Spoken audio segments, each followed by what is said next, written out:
আসসালামু আলাইকুম রহমতুল্লাহ। Golden commerce কেয়ারের ধারাবাহিক প্রক্রিয়ায় আজকে আমাদের আলোচনার বিষয় taxation in Bangladesh. Taxation in Bangladesh subject, taxation in Bangladesh বিষয়টি আমাদের প্রভাষক নিবন্ধন হিসাব বিজ্ঞান সিলেবাসে রয়েছে। বিবিএ সেকেন্ড ইয়ার অ্যাকাউন্টিং ডিপার্টমেন্টে রয়েছে। BBA third year account BBA third year management এবং মার্কেটিং ডিপার্টমেন্টে রয়েছে। এই ভিডিওটি আমরা প্রভাষক নিবন্ধন হিসাব বিজ্ঞান যারা পরীক্ষা দিব তারা করতে পারবো। বিবিএ সেকেন্ড ইয়ারে অ্যাকাউন্টিং ডিপার্টমেন্টের সকল স্টুডেন্ট এই ভিডিওটি করতে পারবো এবং বিবিএ থার্ড ইয়ার মার্কেটিং ম্যানেজমেন্টের সকল ছাত্রছাত্রী করতে পারবো। তাহলে আমরা আজকে একটি গুরুত্বপূর্ণ ম্যাথ নিয়ে আলোচনা করব। আশা করি এই ভিডিওটি প্রথম থেকে শেষ পর্যন্ত দেখলে খুব সহজেই ম্যাথটি করতে পারবেন। জনাব, সমস্যা 1। জনাব জাবের একজন সরকারি কর্মকর্তা। 2023 সালে 30 জুন তারিখে সমাপ্ত বছরে তার আয় ছিল নিম্নরূপ: মূল বেতন, মাসিক বেতন, মূল বেতন, মূল বেতন বা মূল বেতন হচ্ছে মাসে, মাসিক বেতন হচ্ছে 50,000 টাকা। আমাদের ট্যাক্সের অঙ্কগুলো হয়ে থাকে সাধারণত 1 বছরের জন্য হয়ে থাকে। মূল বেতন 50,000 টাকা। তাহলে আমরা এই 50,000 টাকাতে 1 মাসে 50,000, তাহলে আমরা এটাকে 12 মাসে কনভার্ট করব, আমাদের 1 বছরে নির্ণয় করব। 50,000 গুণন হচ্ছে 12, তাহলে 1 বছরে বেতন হবে 50,000 গুণন 12, 6 লক্ষ টাকা। উৎসব ভাতা, উৎসব ভাতা 2 মাসের মূল বেতনের সমান। তাহলে 1 মাসে বেতন হচ্ছে 50,000 আর 1 মাসে বেতন হচ্ছে 50,000। তাহলে আমাদের উৎসব ভাতা হবে 2 মাসের মূল বেতনের সমান, অর্থাৎ 1 লক্ষ টাকা। চিকিৎসা ভাতা প্রতি মাসে 1,000 টাকা, তাহলে 12 মাসে 12,000 টাকা। বাড়ি ভাড়া ভাতা প্রতি মাসে 10,000 টাকা, তাহলে 10,000কে আমরা 12 দিয়ে গুণন করব। ভবিষ্যৎ তহবিল জমা, ভবিষ্যৎ তহবিল জমা হচ্ছে প্রতি মাসে, ভবিষ্যৎ তহবিল জমা হচ্ছে প্রতি মাসে 10,000 টাকা। সরকারি কর্মচারীর ক্ষেত্রে আয় নির্ণয়ের সময় ভবিষ্যৎ তহবিল বা অনুমোদিত ভবিষ্যৎ তহবিল অন্তর্ভুক্ত হবে না। এটি যদি কোম্পানি সরকারি আয় ব্যতীত অন্যান্য কর্মচারী বা কর্মকর্তা হয়, তাদের ক্ষেত্রে ভবিষ্যৎ তহবিল ভবিষ্যৎ তহবিলে আয় হিসাবে অন্তর্ভুক্ত হবে। যৌথ বীমা কল্যাণ তহবিলে জমা প্রতি মাসে 100 টাকা এবং 150 টাকা। প্রতি মাসে 100 টাকা, তাহলে 12 দিয়ে গুণন দিব, 1,200 টাকা। 150কে আমরা 12 দিয়ে গুণন দিব, তাহলে 1,800 টাকা হবে। বই ক্রয় 5,000 টাকা। সংসার পরিচালনা খরচ 3,000 টাকা। অতালিকাভুক্ত কোম্পানির শেয়ার ক্রয় 20,000 টাকা। জীবন বীমা প্রিমিয়াম পলিসির মূল্য হচ্ছে 1,50,000 টাকা, আর প্রিমিয়াম দেওয়া হলো 10,000 টাকা। জাকাত তহবিলে দান 20,000 টাকা।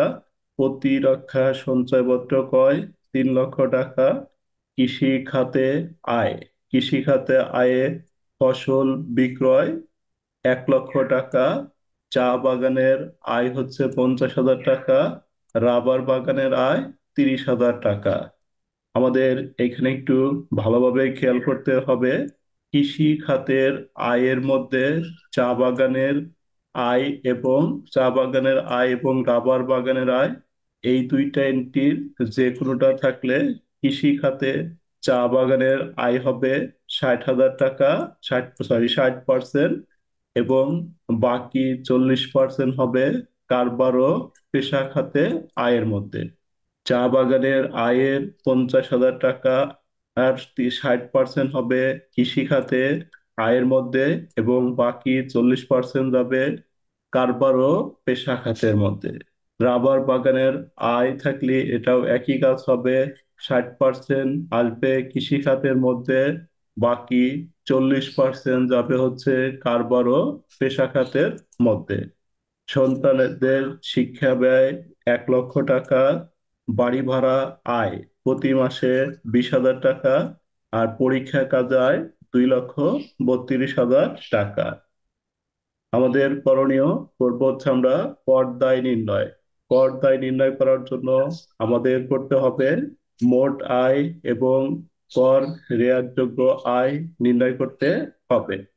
তাহলে আমরা অঙ্কটা শুরু করি। আমরা এভাবে শুরু করব। করদাতা জনাব জাবের, আয় বর্ষ 2022-23, কর বর্ষ 2023-24, মোট করযোগ্য আয় নির্ণয়। তাহলে আমরা 1 নম্বরে লিখবো হচ্ছে চাকরি হতে আয়, ধারা 32-34। অবশ্যই আমরা ধারাটি ভালোভাবে আয়ত্তে রাখবো। চাকরি হতে আয়, ধারা 32-34। তাহলে চাকরি হতে আয়ের মধ্যে আমরা প্রথমে লিখবো হচ্ছে মূল বেতন। তাহলে আমাদের মূল বেতন ছিল হচ্ছে, মাসিক বেতন ছিল 50,000 টাকা। আমরা করব 50,000 গুণন 12। 12 মাসে বেতনকে আমরা কনভার্ট করব, 12 মাসে আমাদের বেতন হবে 6 লক্ষ টাকা। উৎসব ভাতা, উৎসব ভাতা আমাদের বলা ছিল 2 মাসের মূল বেতনের সমান। তাহলে 2 মাসের মূল বেতনের সমান। তাহলে উৎসব ভাতা করব আমরা 50,000। 1 মাসের বেতন হচ্ছে 50,000, 2 মাসের বেতনের সমান। তাহলে 50,000 গুণন 2, 1 লক্ষ টাকা। চিকিৎসা ভাতা আমাদের বলা ছিল চিকিৎসা ভাতা প্রতি মাসে, চিকিৎসা ভাতা প্রতি মাসে 1,000 টাকা। তাহলে আমরা লিখবো চিকিৎসা ভাতা 1,000 গুণন 12, 12,000 টাকা, বাদ অকরধার্য সম্পূর্ণ। এখানে একটা একটি বিষয় লক্ষণীয়, এই বিষয়টি অবশ্যই সবাই ভালোভাবে খেয়াল করবেন। সরকারি কর্মকর্তার ক্ষেত্রে, সরকারি কর্মকর্তার ক্ষেত্রে মূল বেতন এবং উৎসব বোনাস, এই দুইটি ভাতা, মূল বেতন এবং উৎসব বোনাস ব্যতীত সকল ভাতা সম্পূর্ণ অকরধার্য হবে। সরকারি কর্মকর্তার ক্ষেত্রে আমাদের দুইটি জিনিস থাকবে, একটি হচ্ছে মূল বেতন এবং আরেকটি হচ্ছে উৎসব ভাতা।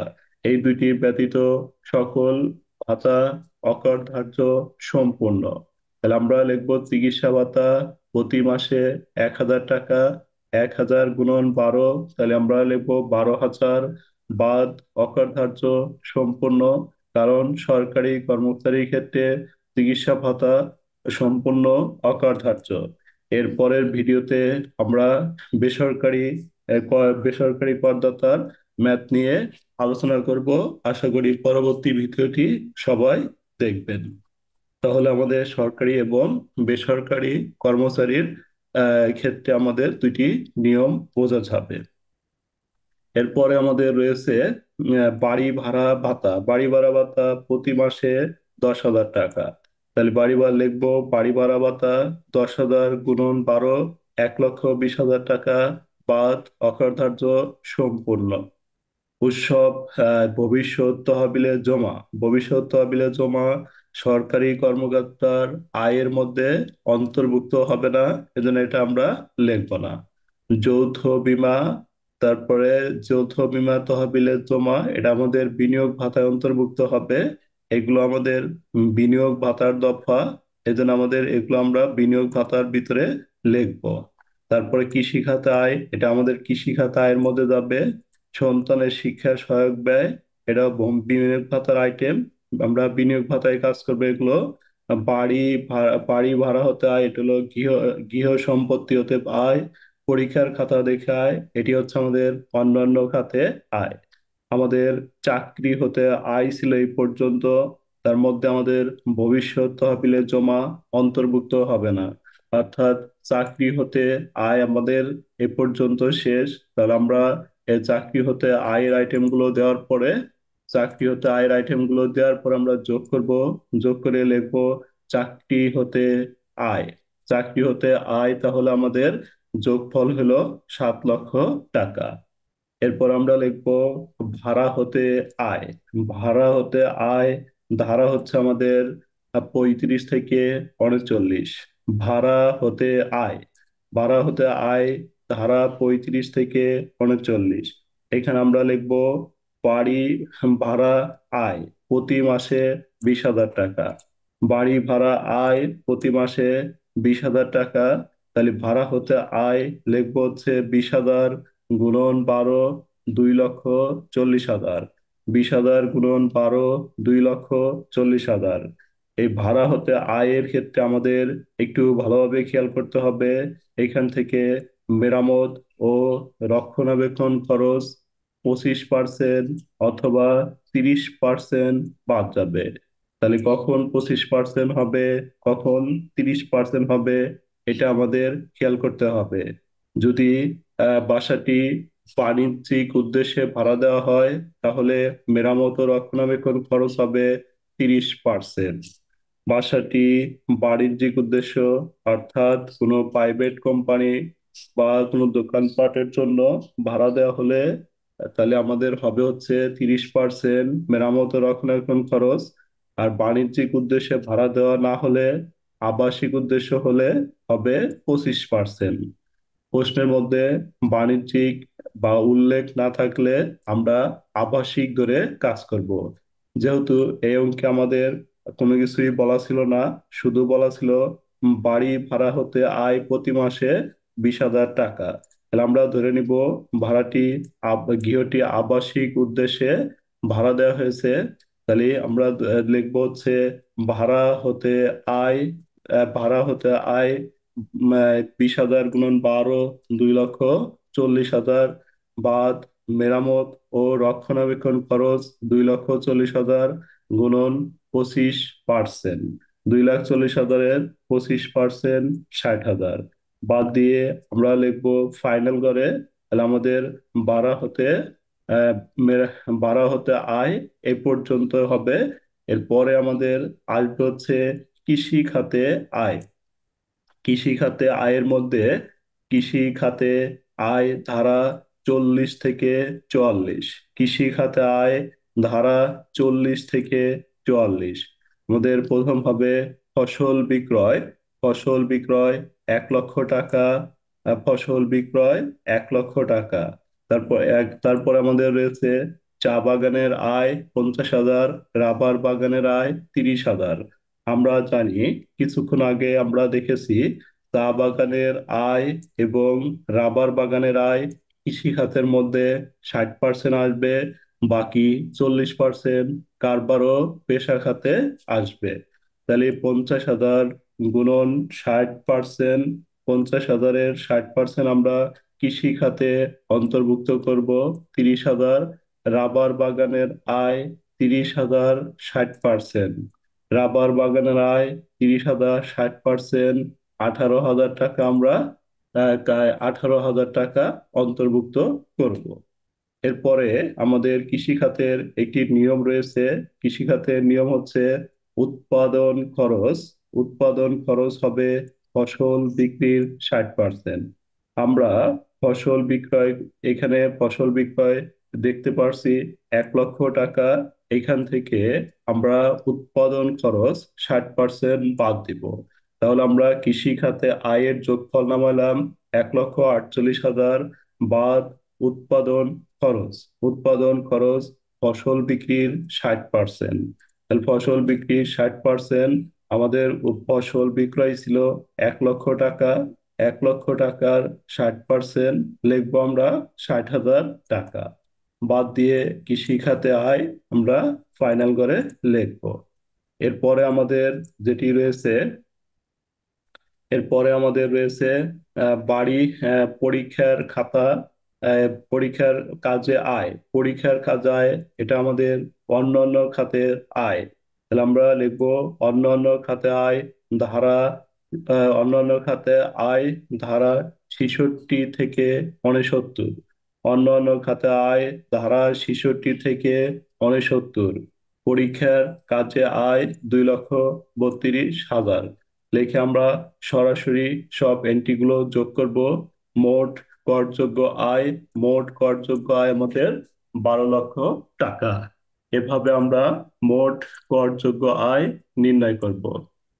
এই ভিডিওটি আহ, এই ভিডিওটি আপনাদের জন্য 5টা 30 মিনিটে, সকাল 5টা 30 মিনিটে ঘুম থেকে উঠে অনেক কষ্ট করে তৈরি করা।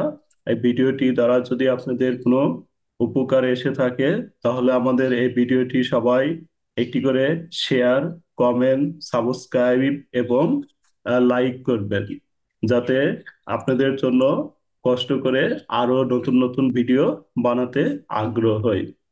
এরপরে আমরা যেটা করব, এরপরে হচ্ছে আমাদের আহ, কর রেয়াত বিনিয়োগজনিত কর রেয়াতের পরিমাণ। বিনিয়োগজনিত কর রেয়াতের পরিমাণ নির্ণয় করব আমরা।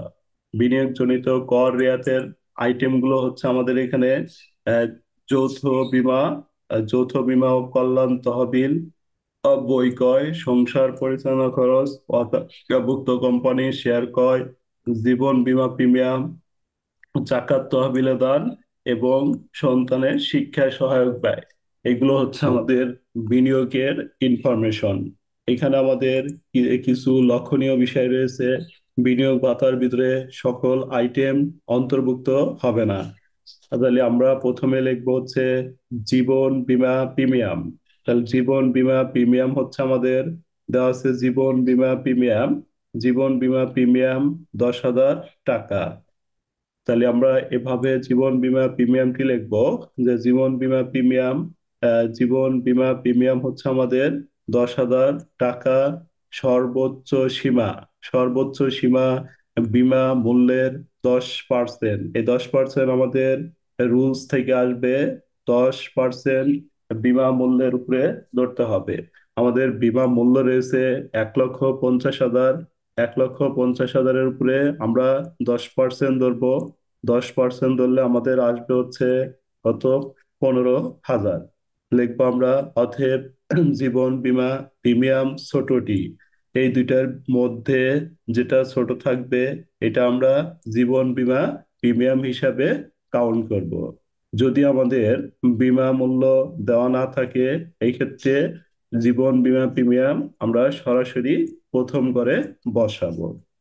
এরপরে আমাদের জীবন বীমা প্রিমিয়ামের পরে এরপরে আমরা লিখবো হচ্ছে যৌথ বীমা ও কল্যাণ তহবিলে যৌথ বীমা তহবিলে দান প্রতি মাসে 100 টাকা এবং কল্যাণ তহবিলে দান প্রতি মাসে 150 টাকা। তাহলে লিখবো যৌথ বীমা তহবিলে দান 100 × 12, 1,200 টাকা। কল্যাণ তহবিলে দান 150 × 12, 1,800 টাকা। ভবিষ্যৎ তহবিলে দান ভবিষ্যৎ তহবিলে দান 10,000 টাকা। এটাকে প্রতি মাসে 10,000, তাহলে 10,000-কে আমরা 12 দিয়ে গুণন দিব, 1,20,000 টাকা। যদি আমাদের বেসরকারি কর্মকর্তা হইতো, তাহলে আমরা এখানে ভবিষ্যৎ তহবিলটা যেটা বের হবে, এই 1,20,000 টাকাকে দ্বিগুণ করে দিতাম। 1,20,000 গুণন হচ্ছে 2। যৌথ ভবিষ্যৎ তহবিলে নিয়োগকর্তা, কর্মচারী যে টাকা দান করবে, নিয়োগকর্তাও সমপরিমাণ অর্থ দান করবে। এজন্য এখানে আমরা ডাবল করে দিব যদি আমাদের বেসরকারি কর্মকর্তা থাকে। আর সরকারি কর্মকর্তার ক্ষেত্রে নিয়োগকর্তা এখানে দান করবে না, এজন্য আমরা সরাসরি একজনের টাকা দেখাবো। প্রতিরক্ষা সঞ্চয়পত্র ক্রয় দেওয়া আছে 3 লক্ষ টাকা, এটা আমরা সরাসরি বসাবো।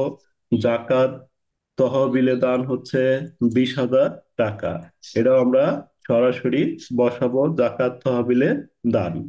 এরপরে আমাদের যে এন্ট্রি গুলো রয়েছে বিনিয়োগ ভাতার ভিতরে রয়েছে বই ক্রয়, সংসার পরিচালনা খরচ, অতালিকাভুক্ত কোম্পানির শেয়ার ক্রয়, সন্তানের শিক্ষায় সহায়ক ব্যয়।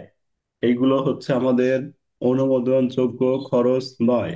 এই জন্য এই এন্ট্রি গুলো অনুমোদনযোগ্য খরচ নয়। এজন্য এই এন্ট্রি গুলো আমাদের বিনিয়োগ ভাতার মধ্যে অন্তর্ভুক্ত হবে না। তাহলে এই এন্ট্রি গুলো নিয়ে আমরা অঙ্ক শেষে একটি নোট দিব। এই নোটটির মধ্যে আমরা এটা আরো ক্লিয়ার করে বুঝিয়ে দিব। তাহলে আমাদের বিনিয়োগ পাতার আইটেমগুলো শেষ শেষ এবার আমরা যোগফল নামাবো। যোগফল নামান লিখবো প্রকৃত বিনিয়োগ। প্রকৃত বিনিয়োগের মান হলো আমাদের 5,53,000 টাকা। কর রেয়াতের সীমা। কর রেয়াতের সীমা। কর রেয়াতের সীমা, এটা আমরা একটা অঙ্কে ভালোভাবে আয়ত্ত রাখবো। প্রত্যেক অঙ্কেই সেম থাকবে। কর অব্যাহত প্রাপ্তি আয়। কর অব্যাহত প্রাপ্তি আয় হ্রাসকৃত কর হার প্রযোজ্য এইরূপ আয় এবং ন্যূনতম কর প্রযোজ্য এইরূপ আয় বাদ দিয়ে পরিগণিত মোট আয়ের 3%। এখানে আমাদের কর অব্যাহতপ্রাপ্ত আয়, হ্রাসকৃত আয় এবং ন্যূনতম কর প্রযোজ্য এইরূপ আয় নেই। পরবর্তী ভিডিওতে আমরা এগুলো নিয়ে আলোচনা করব। তাহলে আমরা এখানে লিখবো হচ্ছে মোট করযোগ্য আয়। তাহলে মোট করযোগ্য আয় আমাদের 12 লক্ষ টাকা বের হয়েছে। এই 12 লক্ষ টাকা থেকে আমরা বাদ দিব হচ্ছে কর অব্যাহতপ্রাপ্ত আয়, হ্রাসকৃত আয়, ন্যূনতম কর প্রযোজ্য আয়, এগুলো বাদ দিয়ে 3% ধরবো। তাহলে এখানে এখানে আমাদের এগুলো নেই, এদের 0 0 লিখে আমরা 3% ধরবো 36,000 টাকা। এটা একটা স্টেপ হবে। পরবর্তী স্টেপে আমরা লিখবো খ নাম্বার, কোনো আয় বর্ষে ষষ্ঠ তফসিল এর অংশ 3 অনুসারে করদাতার মোট আয় ও ব্যয়ের পরিমাপের উপর 15%। তাহলে মোট আয়, তাহলে আমাদের লিখবো হচ্ছে আমরা মোট আয় ও ব্যয়ের উপরে 15%। তাহলে আমাদের ষষ্ঠ তফসিলের মোট ব্যয় হচ্ছে আমাদের বিনিয়োগ জনিত ব্যয়। এই বিনিয়োগ জনিত ব্যয় হচ্ছে আমাদের 4,53,000। আমরা লিখবো 4,53,000। আর এই 15%, 3% এগুলো হচ্ছে আমাদের নিয়ম। তাহলে আমরা 15% ধরলে আমাদের আসবে হচ্ছে 45,300 টাকা। এখানে আমরা 45,300 টাকা বসাবো। গ নাম্বার লিখবো হচ্ছে সর্বোচ্চ সীমা। সর্বোচ্চ সীমা আমাদের এটা রুল থেকে আসবে 10 লক্ষ টাকা। এবার আমরা এখানে তিনটা আইটেম দেখতে পেতেছি, ক নাম্বার একটি, খ নাম্বার একটি এবং গ নাম্বার একটি। এই তিনটা আইটেম থেকে আমরা করব ক বা খ বা গ, এই তিনটির মধ্যে যাহা কম। এই তিনটির মধ্যে যেটা কম হবে এটাই হচ্ছে আমাদের কর রেয়াতযোগ্য, বিনিয়োগজনিত কর রেয়াতযোগ্য আয়। তাহলে আমাদের কর রেয়াতযোগ্য টাকা হবে তিনটির মধ্যে কম হচ্ছে 36,000 টাকা। যেটা কম হবে এটা আমরা ফাইনাল করে বসে ক্লোজ করে দিব। এভাবে আমরা বিনিয়োগজনিত কর রেয়াতের পরিমাণ নির্ণয় করব। তারপরে আমাদের করতে হবে কর দায়। কর দায়ের ক্ষেত্রে আমরা একটু ভালোভাবে এই চারটা খেয়াল করব। আমাদের কর দায়ের স্টেপ হচ্ছে একটা, দুইটা, তিনটা, চারটা, পাঁচটা, ছয়টা। এই পর্যন্ত আমাদের পার্সেন্টেজ গুলো কর দায়ের ক্ষেত্রে একদম মুখস্থ করে নিতে হবে। যে প্রথম 3,50,000 টাকার উপরে 0%। 3,50,000 টাকার উপরে 0%। পরবর্তী 1 লাখ টাকার উপরে 5%। পরবর্তী 3 লাখ টাকার উপরে 10%। পরবর্তী 4 লাখ টাকার 15%। পরবর্তী 5 লাখ টাকার 20%। অবশিষ্ট টাকার উপরে 25%। এভাবে আমরা ক্যালকুলেশন করব। এখানে আমাদের আরেকটু বিষয় খেয়াল করতে হবে। এই 3,50,000 টাকার উপরে এর পরের স্টেপ হচ্ছে আমাদের 4 লক্ষ টাকার উপর প্রথমে 3,50,000 টাকার উপরে 0%। এরপরে আমাদের এটাও হইতে পারে 4 লাখের উপরে 0%, 4,75,000-এর উপরে 0%, 5 লাখ টাকার উপরে 0%। এইখানে আমাদের একটু ভালোভাবে খেয়াল করতে হবে। এবং এই পরবর্তী স্টেপগুলো সবার জন্য এক থাকবে। তাহলে আমাদের বুঝতে হবে কখন 3,20,000 টাকা, 3,50,000 টাকার উপরে 0% হবে, কখন 4 লক্ষ টাকার উপর 0% হবে, কখন 4,75,000 টাকার উপর 0% হবে এবং কখন 5 লক্ষ টাকার উপরে 0% হবে। তাহলে আমরা এই বিষয়টি আরো ক্লিয়ার করে দেখি। দেখেন, যদি এখানে আমাদের বলা আছে সাধারণ করদাতা হলে, করদাতা সুস্থ সবল সাধারণ ব্যক্তি হলে আমরা লিখবো 3 লক্ষ টাকা থেকে শুরু করব, 3 লক্ষ টাকার উপরে 0%। অর্থাৎ এই স্টেপ অনুসারে করব আমরা। করদাতা সাধারণ ব্যক্তি, সুস্থ সবল সাধারণ ব্যক্তি হলে। মহিলা বা মহিলা বা 65 বছর প্লাস পুরুষ করদাতা হলে, মহিলা বা 65-র ঊর্ধ্বে পুরুষ করদাতা হলে তার জন্য আমরা লিখবো হচ্ছে মহিলা করদাতা হলে হবে 4 লক্ষ টাকার উপর 0%। অথবা 65 বছরের উপরে কোনো পুরুষ করদাতা হলে তার ক্ষেত্রে আমরা করবো হচ্ছে 4 লক্ষ টাকার উপরে 0%। তারপরে তৃতীয় লিঙ্গের করদাতা বা প্রতিবন্ধী করদাতা, তৃতীয় লিঙ্গের করদাতা বা প্রতিবন্ধী করদাতা যদি থাকে আমাদের কোশ্চেনের মধ্যে, তাহলে আমরা লিখবো 4,75,000-এর উপরে 0%। তারপরে আমাদের রয়েছে গ্যাজেট ভুক্ত বা যুদ্ধরত মুক্তিযোদ্ধা করদাতার ক্ষেত্রে 5 লক্ষ টাকার উপরে 0%। তাহলে কর দায় নির্ণয় করার সময় আমরা এই আইটেমগুলো ভালোভাবে খেয়াল করব। যে কর দায় নির্ণয় করার সময় আমাদের এই আইটেমগুলো আমরা ভালোভাবে খেয়াল করব, কোন ব্যক্তির কর দায় নির্ণয় করতে বলেছে, তারপর আমরা কর দায়টা নির্ণয় করব। আমাদের এই অঙ্কে রয়েছিল মিস্টার জোনাব জাবের একজন সরকারি কর্মকর্তা, 30 জুন সমাপ্ত বছরে তার আয় ছিল নিম্নরূপ। অর্থাৎ মিস্টার জাবেরের সাথে আমাদের মুক্তিযোদ্ধা নাই, প্রতিবন্ধী নাই, আবার এখানে মহিলা করদাতা নাই, কোনো কিছু বলা নেই। কোনো কিছু বলা না থাকিলে আমরা ধরে নিব মিস্টার জাবের একজন সুস্থ সবল পুরুষ ব্যক্তি। তার ক্ষেত্রে আমরা বর্দাই করব 3,50,000 টাকার স্টেপটি দিয়ে। অর্থাৎ এই অনুসারে তার ক্ষেত্রে আমরা করদায় নির্ণয় করব। তাহলে আমরা করদায়টা এভাবে বের করব। দেখেন, করদায়টা একটু ভালোভাবে খেয়াল করবেন। যদি কোনো সমস্যা হয় আমাদের হোয়াটসঅ্যাপ নাম্বারে নক দিয়ে আমাদের হোয়াটসঅ্যাপ গ্রুপে জয়েন হবেন। এবং আমাদের এই হোয়াটসঅ্যাপ নাম্বারে নক দিলে আমাদের হোয়াটসঅ্যাপ গ্রুপ এবং মেসেঞ্জার হোয়াটসঅ্যাপ গ্রুপ এবং ফেসবুক গ্রুপে অ্যাড করা হবে। ফেসবুক গ্রুপে আপনাদের সমস্যাগুলো পোস্ট দিবেন এবং হোয়াটসঅ্যাপ গ্রুপে আপনাদের সমস্যাগুলো সলভ করে দেওয়া হবে। আর এই ভিডিওটি আপনাদের যদি কোনো উপকার এসে থাকে, তাহলে আমাদের গোল্ডেন কমার্স কেয়ার ইউটিউব চ্যানেলটি সাবস্ক্রাইব করে একটি লাইক কমেন্ট শেয়ার করে দিবেন, যাতে সবাই এই ভিডিওটি দেখতে পায়। আপনারা যত বেশি শেয়ার করবেন তত বেশি বেশি ভিডিও আপলোড করা হবে। তাহলে আমরা কর দায়টা নির্ণয় করবে এভাবে, যে প্রথম আমাদের মোট করযোগ্য আয়, মোট করযোগ্য আয় হলো আমাদের, মোট আয় হচ্ছে আমাদের 12 লক্ষ টাকা। মোট করযোগ্য আয় হচ্ছে আমাদের 12 লক্ষ টাকা। তাহলে 12 লক্ষ টাকাকে আমরা কিভাবে কর দায় হিসাবে নির্ণয় করব একটু আপনারা ভালোভাবে খেয়াল করেন। মোট করযোগ্য আয় হচ্ছে আমাদের 12 লক্ষ টাকা, এটা দিয়ে আমরা কর দায় নির্ণয় করব। তাহলে লিখবো প্রথম 3,50,000 টাকার উপরে 0%। যেহেতু মিস্টার জাবের একজন সুস্থ সবল পুরুষ ব্যক্তি, তাহলে এর স্টেপটা হবে 3,50,000 টাকার উপরে 0%। অর্থাৎ 3,50,000 টাকার উপরে তাকে কোনো কর দিতে হবে না। তাহলে আমরা এভাবে টেস্ট করে দেখব। 12 লাখ, 12 লাখ থেকে 3,50,000 বাদ দিব। তাহলে 12 লাখ থেকে 3,50,000 বাদ দিলে আমাদের থাকবে হচ্ছে 8 লাখ। আমাদের পরবর্তী স্টেপে রয়েছে 1 লাখ।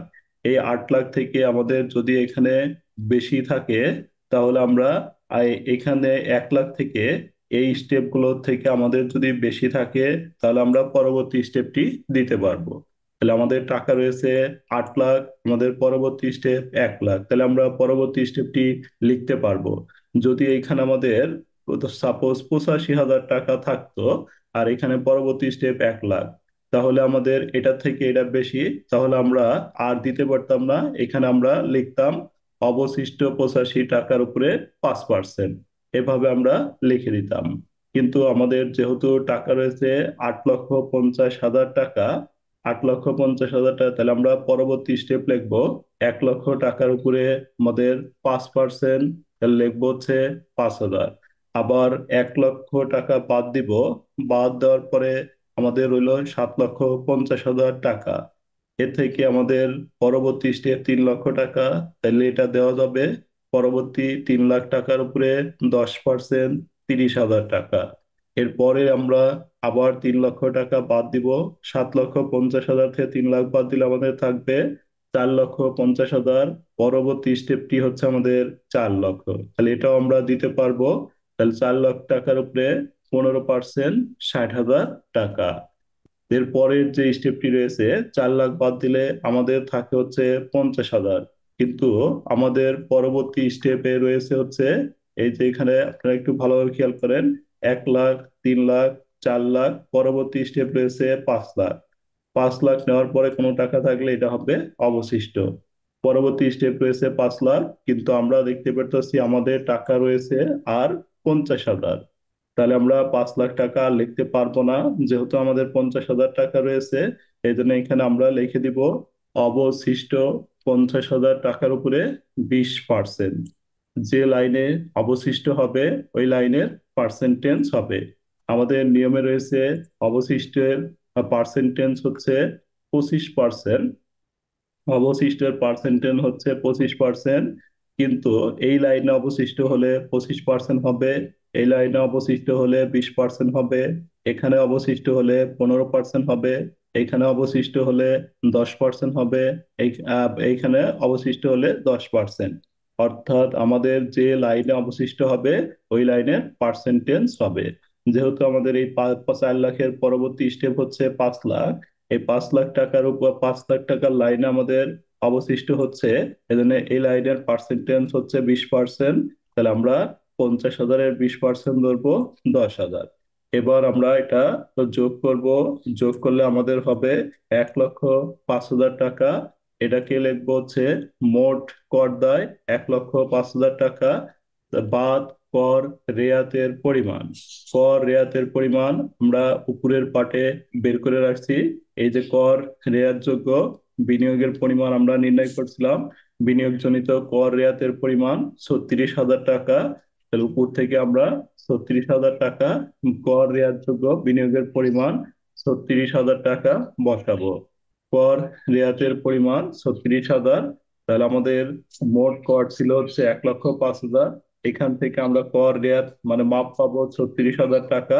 তাহলে 36,000 টাকা বাদ দেওয়ার পর যে টাকা থাকবে এই টাকাই হচ্ছে আমাদের নিট প্রদেয় কর। নিট প্রদেয় কর আমাদের হচ্ছে 69,000 টাকা। এভাবে আমরা কর দায়টা নির্ণয় করব। আশা করি ভিডিওটি বুঝতে পেরেছেন। কোনো সমস্যা হলে আপনারা আমাদের হোয়াটসঅ্যাপ নম্বরে নক দিয়ে আমাদের হোয়াটসঅ্যাপ গ্রুপ এবং Messenger, WhatsApp group, Messenger group এবং ফেসবুক গ্রুপে জয়েন হবেন। এখানে আপনাদের সমস্যাগুলো সমাধান করা হবে। পরবর্তী ভিডিওটি আমরা পরবর্তী ভিডিওতে আমরা এই কোম্পানির করদাতা নিয়ে আলোচনা করব। পরবর্তী ভিডিও, আশা করি পরবর্তী ভিডিওটি সবাই গুরুত্ব সহকারে দেখবেন। এই দুইটি নিয়ম ভালোভাবে দেখলে এই অঙ্কগুলো আমরা করতে পারবো ইনশাল্লাহ।